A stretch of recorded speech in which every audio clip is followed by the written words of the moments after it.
Let's draw a nitrogen atom using only a Bohr diagram. Nitrogen has 7 protons. On the periodic table, it's number 7. That's how I know that.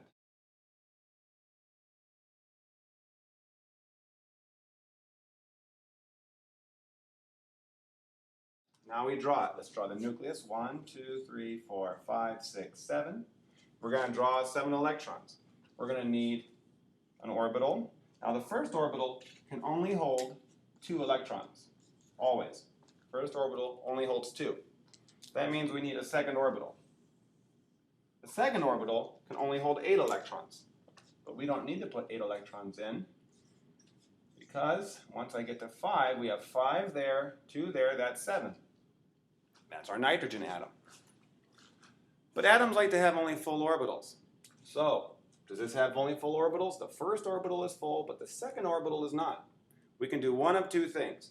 We can either erase these 5 electrons, or we can add how many more to get to 8 to fill it up? Well, we'd have to add 3 more. So here comes 3 electrons flying in. It's easier to add 3 than to lose 5.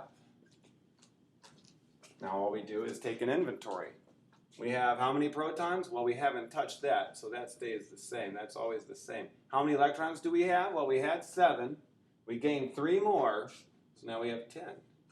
And then we ask ourselves, are there more pluses or minuses? Well, there's more minuses. How many more minuses?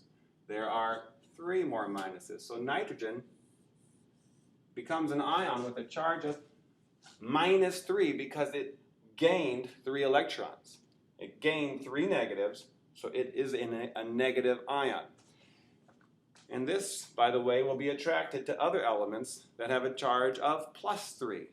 And then that brings us into bonding. But this is basically how you draw a Bohr diagram.